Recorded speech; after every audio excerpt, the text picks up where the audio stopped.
Bitin ka ba sa performance ng Bajaj CT125? Huwag kang mag-alala dahil mayroong Bajaj CT150. Kung pang heavy duty na Bajaj City Series ang hanap mo, tara, usap tayo.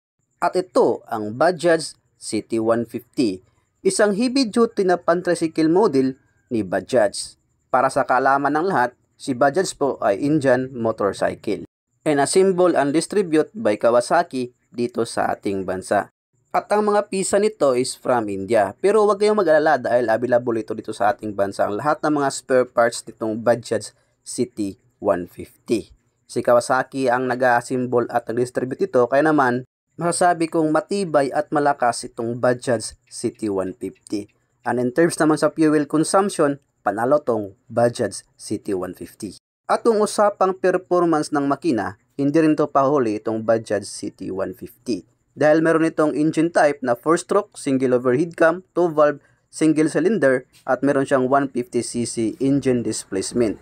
Ang kanyang maximum power is 12.6 horsepower sa loob ng 8,000 revolution per minute. At kayang mag-generate ng maximum peak torque na 12.7 Nm sa loob ng 5,500 revolution per minute.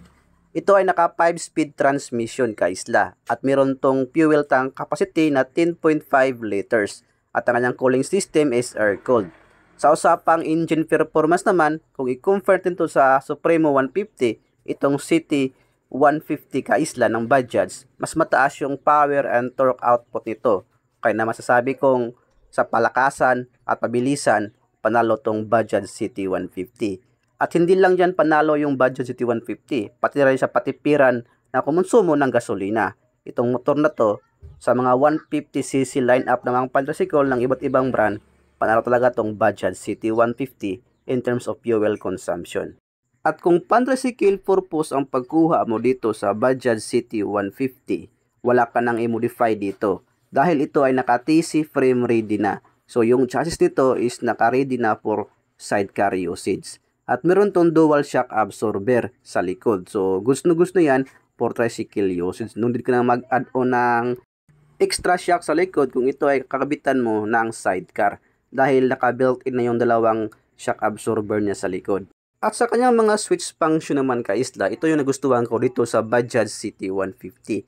Meron itong headlight on and off. So, merong patayan ng ilaw ito mga kaisla, unlike sa ibang mga motor. At meron din siyang passing light. At ito, ang nagustuhan ko pa dito sa Bajaj CT150. Meron siyang USB charging port. So, pwede mo ma-charge yung cellphone mo dito habang nagmamaniho ka dito sa motor na ito. At kung ito ay pamasada mo, swak na swak talaga itong Bajaj CT150. Mura na at matipid pa sa fuel consumption. Ang price pala ng Bajaj CT150 kaisla, ito ay nagkakahalaga ng 69,000 pesos kapag dito ka sa Motor Trade bibili. At kapag installment naman, ito ay mayroong down payment na 3,000 at yung kanyang monthly sa 3 years is 3,236. Maribit pa yan ng 200 kaisla. Ang take note pala, yung down payment sa Bajaj CT150 ay hindi pa kasama dyan yung LTO registration. So, bali mag-add-on ka pa sa LTO registration. So, ito yung Bajaj CT150. Mura na, matipid pa sa fuel consumption. At kung naghahanap ka nito, punta ka sa Motor Trade Bantayan or any Motor Trade branches nationwide na malapit sa inyo.